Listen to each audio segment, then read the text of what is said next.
Hey all, Level 5 Pidgey here. With patch 1.43 only a couple days away from when this video goes live, I wanted to make a video talking about D.Va's state and whether the buffs and nerfs within this patch are going to affect her positively or negatively. I do pugs every single week on my Discord server, and so for the last couple of weeks we've been doing PTR pugs and testing out the balance changes and seeing exactly what's shaken up and what looks different in the metagame. I can definitely say with confidence that there's a lot of good changes coming in this patch and I'm excited to break them down with you. I do make an effort to read every single one of my comments and I reply to most of them because it's a handy little feature for me as a YouTuber to look at all the comments I haven't yet replied to, so if you do have an opinion about this patch or D.Va's state, please do leave them in the comments because I'd love to give them a read.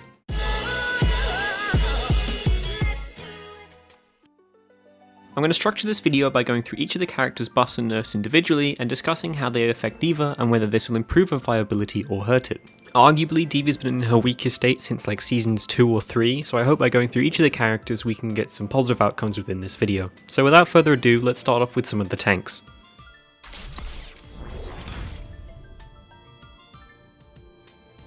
I want to start this video talking about Orisa, since she's the most controversial tank in the Double Shield lineup, and lots of people currently dislike her, so I thought it would be a good place to start. Like Reinhardt and Sigma, Orisa is getting nerfs to her shield health and buffs to other areas of her kit as compensation for the lower shield HP. As a D.Va player, playing against an Orisa that doesn't have a Reinhardt or a Sigma as her other tank partner to back her up, I usually have a really easy time getting multi-kill bombs or really effective bombs because her barrier can't move and is in a fixed position and is still on that really long 10-second cooldown. The fact that they're nerfing the barrier health by 33% makes it even easier now to destroy it before another one comes off cooldown, which means you can get an easy bomb in there and there's absolutely no shield that the enemy team can rely on to run away from it. They're relying on, natural cover, and if you place your bombs right, you can usually get 2 or 3 kills with that. In return for her lower shield health though, Orisa is getting some really nice buffs to her Fortify on a lower cooldown, and she's also getting an extra 50 armor, and whilst I thought it was basically impossible, it makes her even harder to kill somehow. I did some testing on the PTR and live and made some comparisons of the time it would take to kill an Orisa with Fortify or without Fortify, so I'll show some clips here.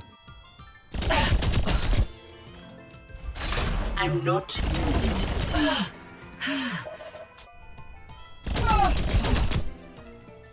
Help! Stabilizing. Routing navigation systems to defense.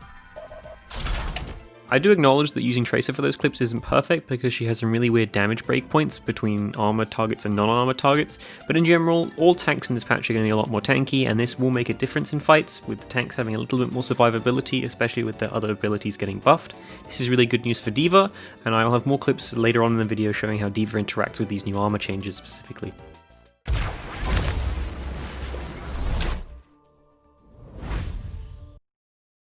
Can you hear that music? Sigma's addition to Overwatch is probably one of the most hated things by the community next to Brigitte's addition to the game because he was the reason Double Shield has come about in the first place, along with some of the other nerfs in previous patches. The current PTR patch aims to reduce the effectiveness of Sigma's shield by reducing its health, but in turn giving him strength back to his kit through his Kinetic Grasp being able to absorb 50% more damage each time it's used, going from 40% to 60% compared to the previous patch. The nerfs to Sigma's shield health, in combination with the nerfs that he got last patch where his shield has a 1-second cooldown before he can recast it again, mean that D.Va has a much easier time throwing bombs past his shield, and it is a lot harder for Sigma players to block it, so in regards this is a pretty good change. In my opinion, the buffs giving to Kinetic Grasp this patch don't make up for the nerfs Sigma is receiving to his shield uptime, so I think D.Va players are going to have a lot more opportunities to bully players behind shields or Sigma himself into using key abilities or having to hide behind cover. There should be a lot more opportunities for people to use aggressive bombs rather than just bombs for remeching. And whilst I'm obviously not a meta prophet, I do hope this dissuades people from running Double Shield and Solo Queue quite as much, but we'll have to wait and see. Before we move on though, I did also want to say that it's a bit weird that Kinetic Grasp even exists in the game, considering Jeff Kaplan said this when Sigma was initially released. So, in other words, you don't want him to eat all the ults in the game like D.Va? No. Okay. Yeah. Makes sense. There are these moments of regret that you have as a game developer. And perhaps eating everybody's ult is one of those. It's really weird that Jeff says he regrets Matrix being able to eat ults, but he's literally talking over the release of a character that does the same thing and even gets shields for eating stuff. I'm so confused. Like, look, Sigma can do this. That is like portal. It's hard to...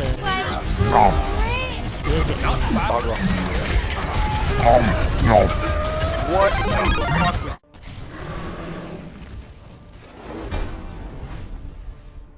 Just so this video doesn't go on too long, I want to talk about Winston and Reinhardt in a condensed kind of combined segment. Reinhardt is receiving an extra 66% knockback resistance compared to the previous patch for a total of 50% total knockback resistance, and in my experience on the PTR pugs that we did on Discord, it basically makes him unboopable, so once you're in swinging distance, you're in danger, you're very much in danger. As a D.Va player though, this doesn't really matter to you because you have boosters to escape and your job isn't really to be in melee range of Reinhardt in the first place, your job is kind of more to be on the high ground and poke him from positions he can't get to. Although he is receiving 400 HP off his shield, he now has more shield HP than both Orisa and Sigma combined, which makes him the most durable barrier tank to run, and combined with the fact that he now walks at twice the speed he previously did with his shield up, he can be quite scary because he can close the distance much faster than before, but again, he still has the same weaknesses as before, so as a D.Va player you can abuse high ground and you should be just generally fine against him. Whilst Winston isn't getting any direct buffs this patch, I wanted to make a small segment talking about him since a lot of players are hoping that with the tank changes that are coming and the D.Va buffs that are in this patch, that dive meta is coming back, and I want to kind of quickly say that probably not. I know I'm not a meta prophet and I'm not a contenders player or an Overwatch League player or like some 4500 god at the game. I just think that due to the way Reaper and Mei currently are in the states that they are in and the fact that they're still not getting nerfed, I do believe that like it's okay to run dive, but as soon as one of the enemy teammates kind of swap to one of those or maybe a Hanzo, you're kind of in trouble and you're going to have to swap back to something with more bulk or more shields. Hopefully I'm wrong, like seriously I really do hope that I'm wrong, but I do not think Winston and D.Va will be returning due to the way Mei and Reaper and characters like that are kind of coming into this patch completely unchanged.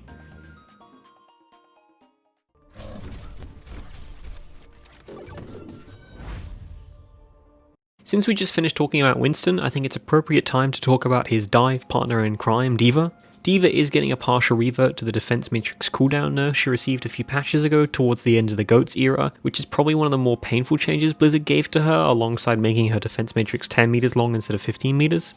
With the buff that she got in the previous patch increasing the recharge rate of her matrix doing basically nothing for her viability, I feel like this change will also have kind of the same magnitude of impact and won't help her that much. Whilst obviously you know a buff is a buff and it's good for D.Va's state no matter how small it is, I do feel like, as I discussed before, there's simply better picks right now in D.Va's tank slot, especially when there's only two you can have, and as shown with Sigma currently, having a more flexible mobile shield and a defense matrix like ability, D.Va's strengths of controlling the high ground or diving key targets aren't really necessary in the Covenant metagame, when the most popular DPS picks in most elos are things like Hanzo, Reaper and Mei, and all of these DPS are either up in your face and will make quick work of your defense matrix, especially with the higher cooldown, or just ignore it entirely like Mei's left click does or Doomfist's entire kit does. I definitely don't want to sound all doom and gloom here though, because I do feel like next patch having a lot weaker shields and a lot less of them will cause snipers to have a very large rise in popularity, and I think the developers have kind of recognized this by nerfing Widowmaker preemptively. In my own opinion, I think D.Va is a very fine pick with a character like Orisa, as long as the enemy team isn't mirroring double shield, because you can protect her whilst the shield is down, and you can also bully snipers that are controlling high ground that Orisa can't access because you have your boosters to get there. I do hope that D.Va will have a place in the coming update, even if it's just a certain map kind of thing, or if she's just a niche pick, because at the end of the day, diversity in the meta is good, and having a lot of tanks and a lot of DPS heroes being viable is very good, because, you know, seeing the same characters or seeing the same tanks every game will just get them hated by the player base really quickly, as we see with Orisa, as we see with Sigma, and they'll very quickly lead to nerfs, and I think D.Va has had plenty of nerfs already. We do not want any more of those. D.Va is also getting a nice indirect buff to her own armor this patch because of the armor changes included. Because of the way her weapons work, she deals the same damage as last patch to armor targets due to the way that armor has always halved the damage of her cannons, which means although her DPS against armor targets like tanks is completely unchanged, characters like Tracer, Reaper, Roadhog and Sombra will all take slightly longer to whittle her down, which helps her against these matchups, especially combined with the two recent buffs to her matrix.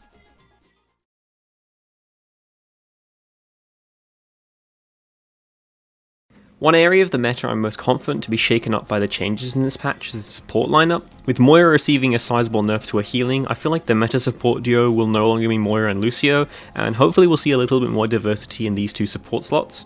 Baptiste is probably now going to be the AoE heal king, and with the rest of his kit being so strong with his immortality field and AoE heal burst, alongside literally higher DPS than Soldier 76, I'm pretty confident that he's going to be the new primary or meta healer for this patch, and he'll probably take Moira's place. With this leaked screenshot from Florida Mayhem showing what some teams are running in scrims, it's good to see Zenyatta coming back into the spotlight, so you know at least one support player can enjoy playing a mechanically dependent hero for once. As a D.Va main, seeing this screenshot makes me pretty happy, because when Zenyatta's meta or when Zenyatta's popularly picked, he's very easy to dive and he's very susceptible to getting blown up by your combo, because as long as he's not next to his tanks or not next to an immortality field, you know, he's immobile, he's squishy, he can't do much if you just run into his face and combo him. I also wanted to quickly add before moving on that if this screenshot is accurate and these two picks are the meta supports, it's going to be pretty easy as a D.Va player for you to deny a lot of the damage from these two support characters and also a lot of the healing. Baptiste right click can be completely denied by your Matrix if you're accurate, and you can also deny all of his damage from his left click and deny right click volleys or left clicks from Zenyatta, meaning